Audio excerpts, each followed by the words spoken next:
Midnight 1689. The wooden house groaned under the weight of the storm. Wind clawed at the shutters.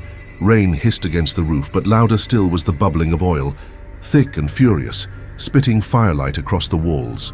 The air reeked of tallow and smoke. Chains rattled somewhere in the dark, clinking in uneven rhythm like a heartbeat gone wrong.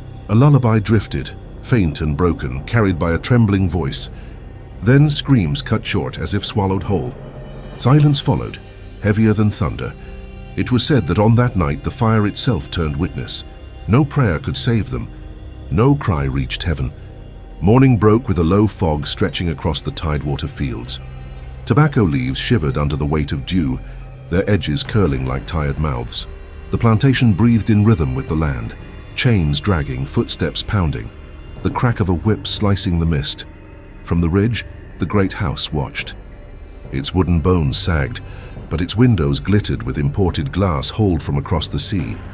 It was a house meant to impress, and yet its frame whispered of rot. Samuel Briggs walked the fields with his cane in hand. He never used it to walk, only to strike. The tip clicked against stones as he moved, tapping as though the earth itself must obey him. His eyes scanned the rows of bent backs, searching for slowness, for weakness. He liked to find fault. Faster, he barked, voice like gravel. The sun won't wait for you. Nor will Master Carter. A woman's voice carried softly from the edge of the veranda. Anne Briggs, his wife, stood wringing her hands.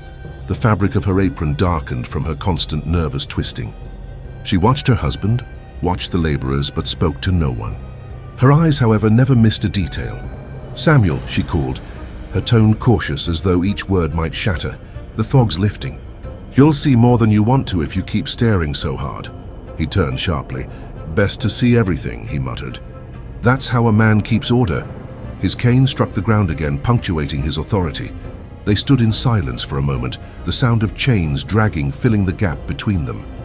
Finally, Anne spoke, her voice lower. "They say the Carter's debts grow worse." Her fingers twisted harder. "Some say they can't pay their London creditors. Some say Master Carter drinks away the silver." Samuel smirked, lips curling thin. "The Carters will never fall. Men like him don't break. They break others. But the punishments," Anne whispered, glancing toward the house. "They say. Strange things happen behind those walls." His cane tapped twice, impatient. "Rumors, and even if true, what of it? We serve, we watch, we keep our place." Anne's gaze lingered on the looming house. Through the window, a flicker of movement. Curtains drawn shut too quickly. She shivered. The laborers bent deeper into the rows, silent, though their ears strained toward every word. Whispers traveled faster than tobacco smoke. Tales of the Carter family spread from the cabins to the fields. Stories of midnight screams, of fires that burned with no cause, of punishments carried out not with whips, but with things worse. Things whispered only when the night was thick. The mist lifted fully, revealing the Carter estate in its starkness. Beauty laced with decay, wealth riddled with secrets. The house did not look alive. It looked hungry, and those who lived within its walls would soon learn how quickly hunger could consume everything. The girl was born into chains. Elizabeth's first breath was drawn not in safety, but in the shadow of the Carter estate, where cries of newborns mixed with the rasp of overseers' commands. Her mother pressed her close, humming a lullaby soft enough to mask the sound of boots on wooden floors. That song became Elizabeth's cradle and shield, her one fragment of beauty in a world bent on breaking her. Her mother's hands were calloused from fieldwork, but tender when they carved a small wooden cross from scrap pine. She slipped it into Elizabeth's palm one night, whispering, "Keep this. When the world forgets you, remember you still belong to God." Elizabeth held onto it, tracing the grooves until the wood seemed part of her skin. But God did not intervene the day her mother stole bread. It was morning when the alarm was raised. Nathaniel Carter, master of the estate, strode across the courtyard with his silver goblet in hand, wine sloshing despite the hour. His face carried arrogance like a second skin, every line hardened by entitlement. "Bread," he sneered. "My bread for her filthy mouth." He raised his goblet, the crimson liquid catching the sun like blood. "Let her pay the price." Elizabeth only ate, stood frozen. Her mother's wrists were bound to a post. The overseer raised the whip, leather hissing in the air. "Please," Elizabeth whispered so softly it barely left her lips. Her mother turned her head. eyes finding her daughter. She smiled, even with fear in her face. "Hush, child. Remember the song." The whip cracked. Flesh tore. Elizabeth flinched but did not scream. The overseer struck again and again, until her mother's voice faltered mid-lullaby. Replaced by silence heavier than death, Rebecca Carter watched from the veranda, her gown stiff with lace, her face stiff with disdain. She raised a perfumed handkerchief to her nose. Disgusting business, but perhaps it will teach the rest. Elizabeth's small hands gripped the wooden cross until splinters pierced her skin. She said nothing. From that day, silence became her armor. Years passed and silence hardened into survival. Elizabeth grew, her body tall and lean from labor, her eyes lit with a quiet flame that unsettled those who dared look too closely. Rebecca Carter's children grew as well, pampered, pale-skinned, demanding. Elizabeth was forced into their nursery, made to nurse them when Rebecca refused. She rocked them through the night while their mother preened before mirrors. "More milk," young John Carter would sneer, shoving her away when he'd had enough. At 6, he already carried his father's cruelty in his blood. Elizabeth said nothing, though the sting of humiliation burned deeper than any whip. Nathaniel Carter often staggered through the halls at night, silver goblet still in hand, his steps uneven but his cruelty sharp as ever. "Girl," he slurred once, finding Elizabeth scrubbing the kitchen floor. "Even dogs have more gratitude than you. My house feeds you, keeps you alive. You owe me." Her gaze never lifted. She scrubbed harder, as if she could erase his voice from the boards. The kitchen became her prison, the kettle her overseer.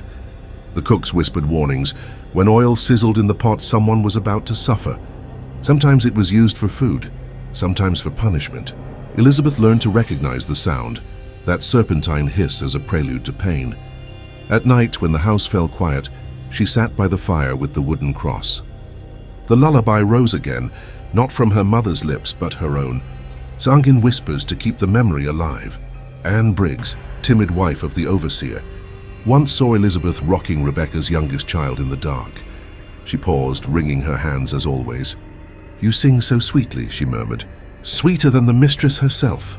Elizabeth looked up, eyes burning. "It is not for them." Anne recoiled, retreating into silence, and so the years bent Elizabeth into a vessel of endurance. But the flames in her eyes did not die. They waited, because every whip crack, every sneer, every hiss of boiling oil carved itself into her memory. And memories, when left too long, have a way of becoming weapons. The Carter house slept under the illusion of dominance, but deep within its kitchen, among kettles and shadows, Elizabeth began to dream not of survival, but of reckoning. The nights belonged to whispers. When the Carters drank themselves into slumber and the overseer retreated with his wife, the cabin stirred with hushed voices, stolen laughter, and dangerous dreams. It was in those hours Elizabeth found Isaac. He worked the fields, his back bent under sun and lash, but his hands carried stories. Scars ran across his palms, old burns and cuts, maps of survival carved into flesh. He taught her the ways of the swamps, where reeds grew thick and paths disappeared under water. "You step where the cypress roots rise," he told her one moonless night, guiding her hand to his. "The swamp hides you better than chains ever can, but it swallows the careless." Elizabeth studied him in the faint light, his face worn yet steady, his voice low but certain. With him, silence was no longer armor, it was trust. Mary, only 12, clung to Elizabeth as if she were both sister and mother. The girl's eyes still carried wonder, though the fields had already stolen her childhood.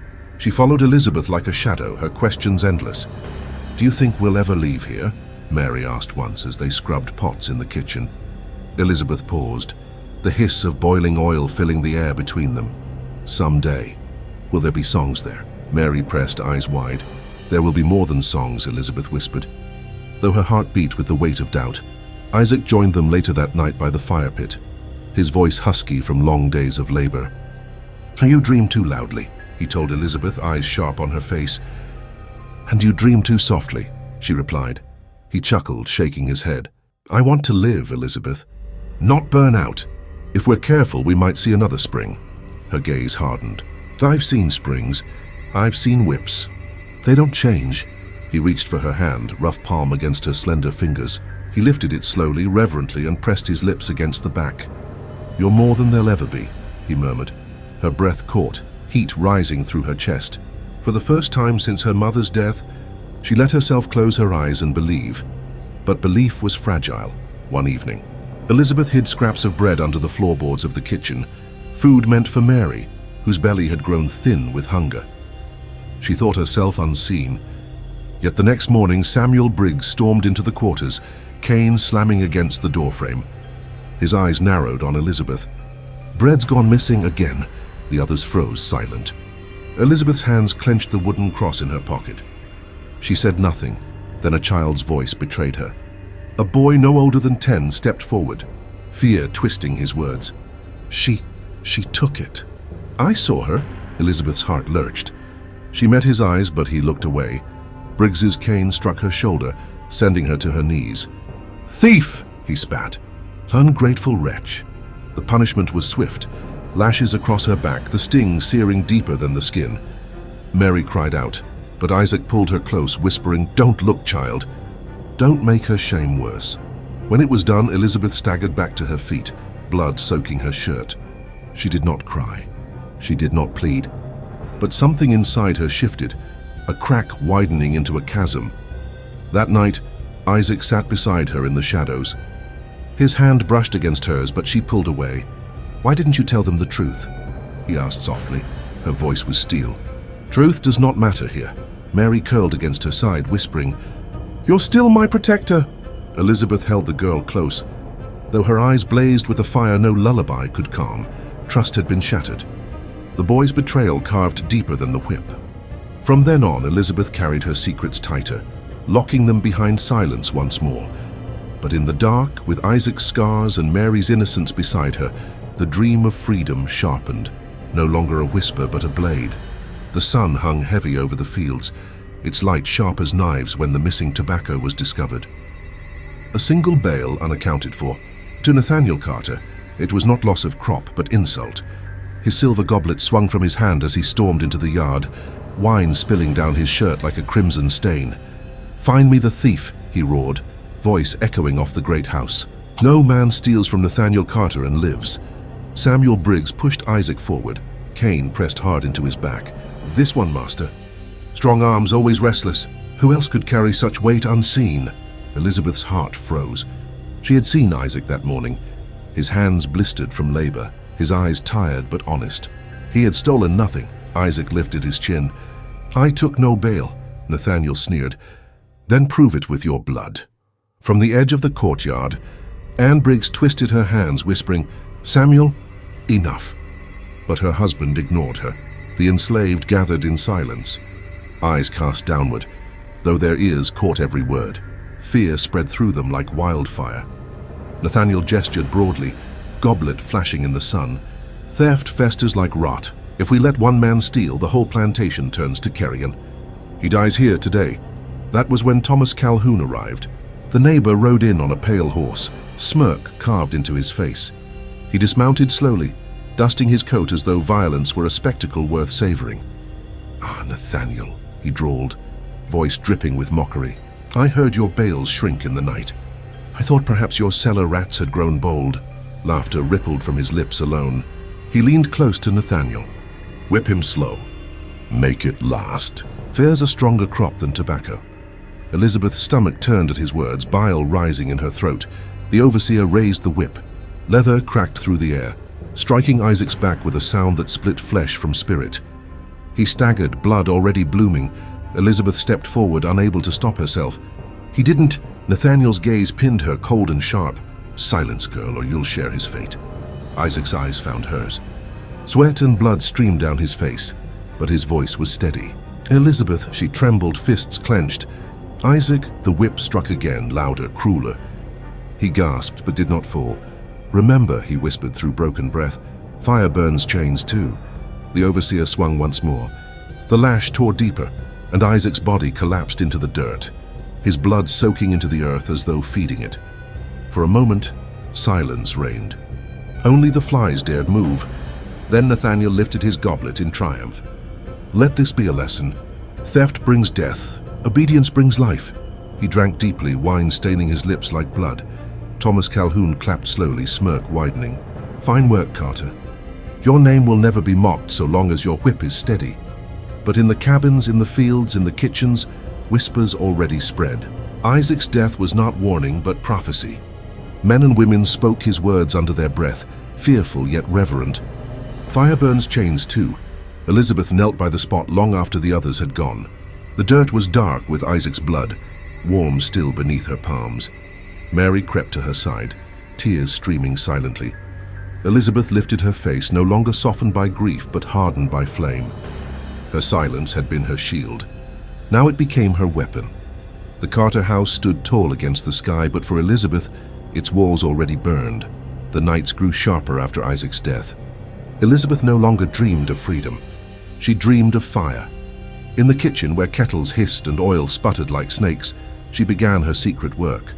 Bits of fat skimmed from pots, drops of oil hidden away in small clay jars. She stole salt grain by grain, wrapping it in cloth, burying it beneath ashes. Knives left unattended were sharpened on stones while others slept.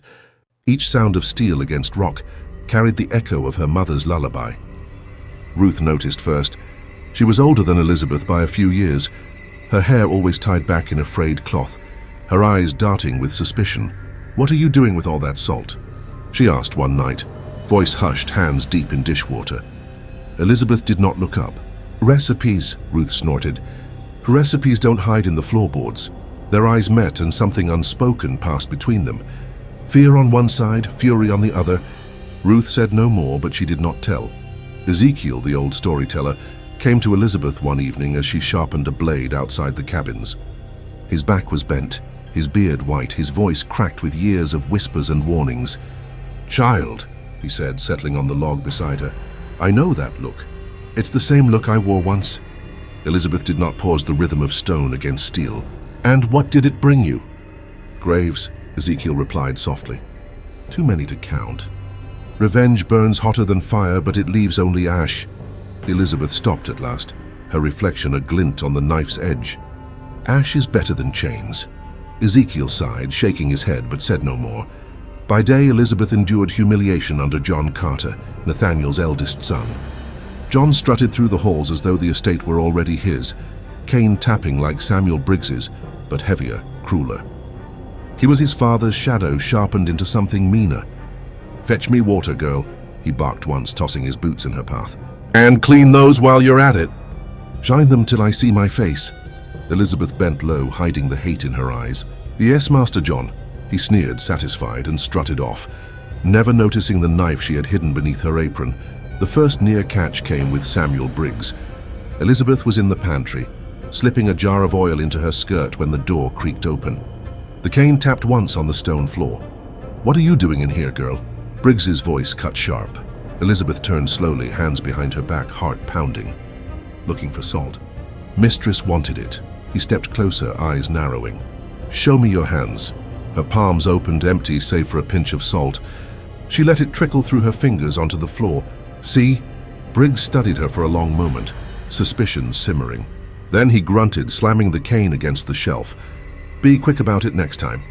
When he left, Elizabeth's knees nearly buckled. The jar pressed cold against her thigh where it was tied. That night she pulled it free, setting it beside the others hidden under her cot. 3 jars now, enough to blister flesh. Not yet enough for ruin. Ruth entered then, candlelight flickering across her face. "You'll get caught. And when you do, it won't just be you. We'll all pay." Elizabeth's voice was steady. "I know. Then why?" Elizabeth touched the wooden cross hanging from her neck, the grooves worn smooth. "Because I've already died once. I won't die again in silence." Ruth's lips trembled. She looked as though she might argue, but instead she sat beside Elizabeth, resting her head in her hands. "If you're damned, I'll be damned with you." Together they worked through the nights. Elizabeth tested herbs in broth, bitter roots and sharp leaves. She watched the stew foam and thought of slipping it into Nathaniel's goblet. But when she held the poison close, she shook her head. "No," she whispered. "Poison is too quiet. They must feel it." The kettle hissed, thick oil bubbling like breath from the underworld. She placed her hand close, felt the heat rising. The hiss sounded like a voice. "Fire burns chains too," Elizabeth smiled faintly. Isaac's words had become her scripture, and so the plan grew. Oil, knives, silence. A lullaby hummed while she worked, the same tune her mother had sung beneath the whip. One night, Mary stumbled upon Elizabeth, sharpening her blade, the lullaby spilling soft through her lips. "Why do you sing that when you sharpen knives?" Mary asked, eyes wide, innocence clinging to her voice. Elizabeth looked at her gently, though fire burned behind her eyes. "Because the song keeps my hand steady." Mary nodded, though she did not understand. None of them truly understood. Not yet, but soon the Carters would, and the world would learn what silence sharpened and set aflame could do. The storm had begun hours before. Rain lashed the roof, lightning forked across the sky, and thunder rattled the windows of the Carter Great Hall. Candles flickered against walls hung with faded tapestries, casting shadows that danced like predators. The table was set lavishly, the goblets catching the candlelight, unaware of the night's reckoning. Elizabeth slipped through the kitchen doors, her heart drumming in time with the storm. Clay jars clinked softly under her skirts, oil she had hidden, each drop a promise. Her fingers brushed the edge of the massive kettle, its black iron body steaming, hiss curling into the air like a serpent. She could hear the muffled laughter of Nathaniel and John Carter from the hall, the voices carrying arrogance and wine. From the hallway, Mary's small voice whispered, "Elizabeth." "I'm here," she murmured, voice low and steady, though her hands trembled. "Stay behind me." She poured the oil slowly into the kettle, the hiss rising, bubbling with menace. The sound filled the room, a prelude to fire. She paused, listening to the storm, letting the rhythm of rain and wind sync with her own heartbeat. Every nerve screamed, every memory. Isaac, her mother, the whip, the hiss of oil, cried for justice. Nathaniel staggered in, silver goblet in hand, reeking of wine and confidence. "Girl," he slurred, voice thick. "You'll die here, same as your mother." Elizabeth's gaze did not falter. Her lips pressed into a thin line and she tipped the pot. The oil slopped over the edge, hissing and spitting, smoke curling upward like black tongues. Screams followed instantly. Nathaniel's voice raw and searing, then John's. The silver goblet tumbled from Nathaniel's hand, clattering across the floor like a herald of doom. The flames licked the edges of the table, the smell of burning tallow and flesh mingling with the storm's wet breath. John Carter lunged toward the door, panic in his eyes. Elizabeth moved with purpose, blocking him. "You will not leave," she said, voice calm, unwavering. Her mother's lullaby hummed softly beneath her lips, carrying steel within its melody. Mary's scream tore through the chaos, a child's innocent voice amidst carnage. She did not understand. She could not understand. "No!" she cried, running toward the hall. Elizabeth's hand closed over hers, holding the girl back, her heart faltering for the first time in years. The kettle hissed louder, the oil rolling like molten wrath. Elizabeth's mind flicked to Isaac, to the words he had whispered. Fire burns chains too. She felt the chains of years snap within her as she pressed her purpose forward. Nathaniel staggered, flames reflected in his wide, shocked eyes. "You dare?" he gasped, wine and blood dripping, his arrogance failing like a crumbling wall. "I do dare," Elizabeth whispered. Her hands gripped the handles, tilting the pot until the last inch of oil poured over the boards, the flames reaching hungrily for flesh. Nathaniel's scream was the storm's twin, merging with thunder outside. John tried to leap past her, rage and terror twisting his features. She caught him, pinning him against the wall with a single practiced movement. "The time for your cruelty is finished," she said. His face pressed into shadows, into smoke, into the inevitability he had never imagined. The room became a slow-motion tableau. Fire crackled, smoke twisted, rain pattered against the windows. Every detail stretched, sharpened, the heat pressing against Elizabeth's skin, the metallic tang of blood in the air, the flickering reflections in broken glass. Flames consumed, screams rose and fell, and in that hall the air thickened with inevitability. Mary clung to Elizabeth, sobbing, but Elizabeth could not stop. She looked once, her mother's cross pressing against her chest, and then her gaze returned to the work at hand. She tipped the last of the oil, a scream, then silence. The smoke rolled, curling like a living thing, and the storm outside softened to a distant drum. Elizabeth stood, chest heaving, hands blackened from heat, hair plastered to her face. She was no longer a girl, no longer a servant. She was executioner, witness, and avenger all in one.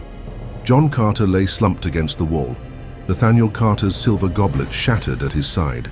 The smell of burnt flesh clung to the hall, heavy and suffocating. Elizabeth drew a long breath. Mary's whimpers brushed against her skirt. She knelt, holding the girl close, humming the lullaby, the melody sharp with grief and resolve. The great hall, once a place of tyranny, now bore the mark of reckoning. Flames burned and curled in the corners, oil sizzling like whispers of vengeance, thunder shaking the rafters. Elizabeth's hands were steady, though her heart throbbed with the weight of what she had done. She rose finally, surveying the chaos she had wrought. Her reflection shimmered in a pool of oil, a stranger staring back. No chains bound her. The storm outside mirrored the one inside her, wild, relentless, and irrevocable. In that moment, Elizabeth Carter became more than a survivor. She became legend. Dawn broke over the Carter plantation, revealing a husk of what had once been wealth and order. Smoke lingered in the air, curling in thick spirals above blackened beams. The great hall was gutted, windows shattered, the floor slick with remnants of oil and blood. Nathaniel Carter, his eldest son John, and the rest of the family lay where they had fallen, bodies twisted in agony, eyes wide in terror. Even the servants' quarters bore scars of fire and water, a silent testimony to the violence that had erupted.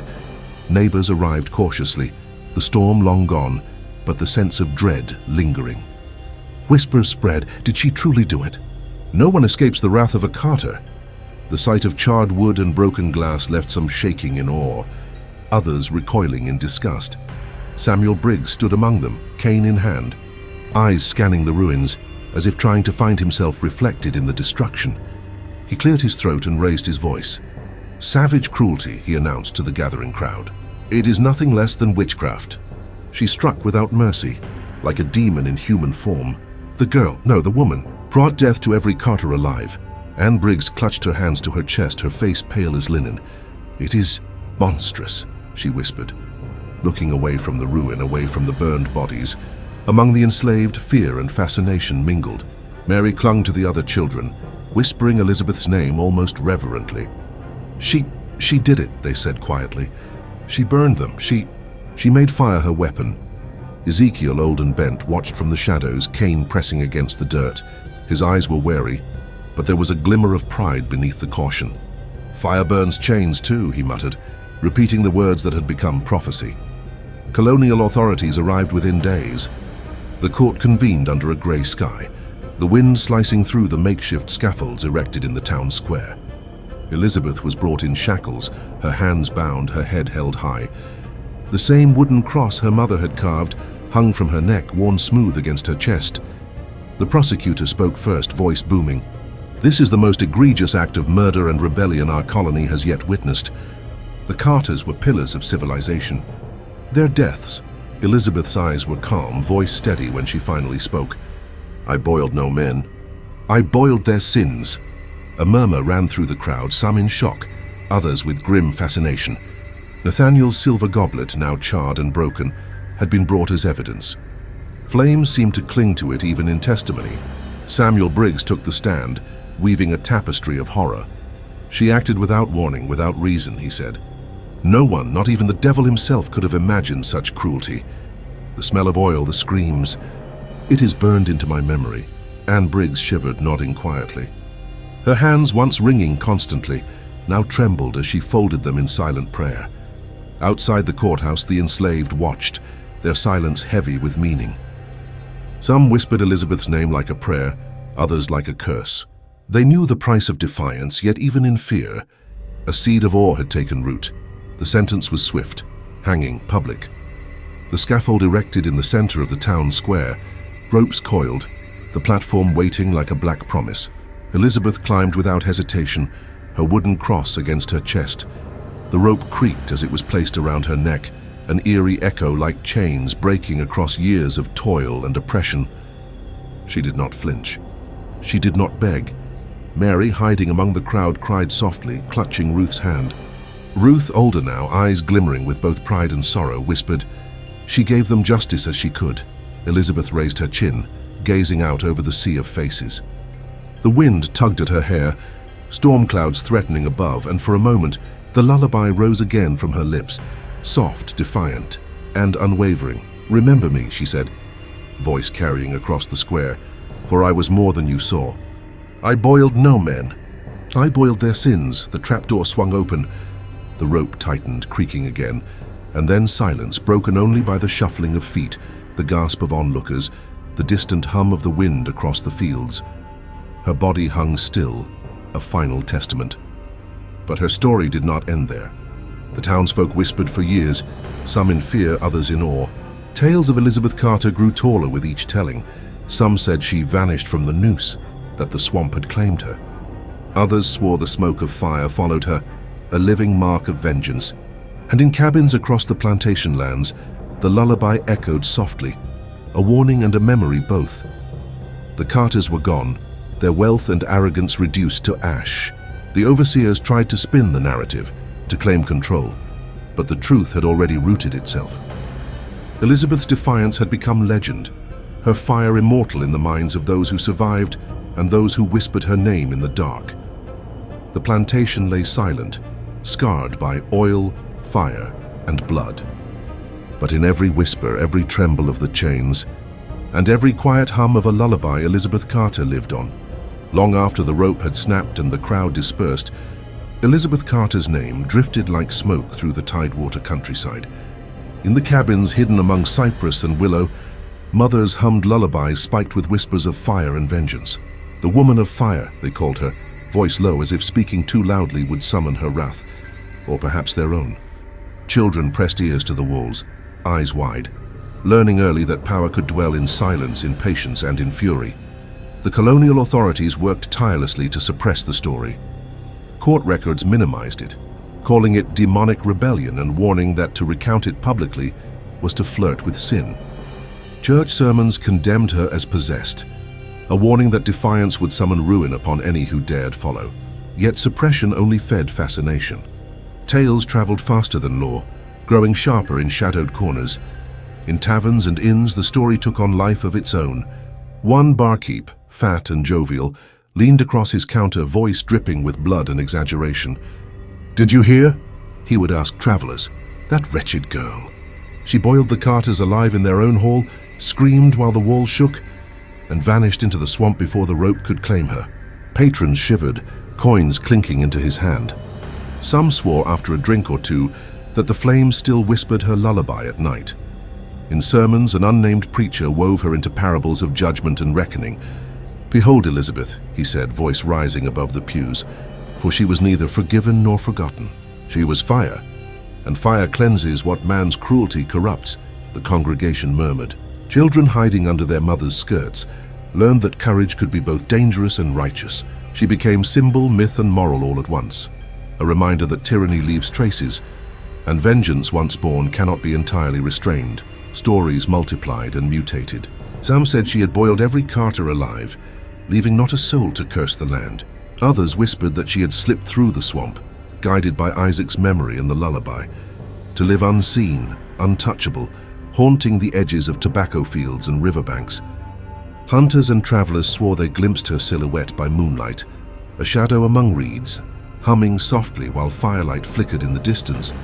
Ezekiel's warnings, once whispered at night, were now sung in secret ballads. "Fire burns chains too," the chorus hummed, echoing across cabins and forests. Children of the enslaved learned early, the world is cruel, but power can be found where the world least expects it. Even the descendants of the Carters could not entirely erase her. The estate, rebuilt after the fire, carried charred beams and stones as a silent testament. Ghost stories grew around the burnt hearths, travelers claiming they heard the hiss of oil, the crack of flame, or the faint echo of lullabies in the wind. Each retelling, each exaggeration, layered Elizabeth with a spectral immortality. The tavern keeper's tales were often the most vivid. He described her moving like smoke through the hall, her eyes lit with the fire of every wrong suffered, hands steady as she tipped the kettle. The screams and silver goblet rendered almost musical in his narration. Travelers left with shivers and coins lighter, speaking her name under their breath at the next inn, perpetuating myth as they went. The preacher, the tavern keeper, and the mothers singing in hidden cabins, each remembered her differently, yet all agreed on the core. Elizabeth Carter was justice incarnate, a flame against oppression. She became an emblem of wrath, resilience, and memory, a warning and a promise, whispered for decades in the shadows of the Tidewater plantations. And so, over generations, the story warped and shifted. Some insisted she haunted the swamp, seeking vengeance still. Others claimed she appeared in dreams, a warning to cruel masters. Yet every telling returned to the same refrain, carried quietly through the fields, whispered beside fires, or chanted beneath breathless breath, "Fire burns chains too."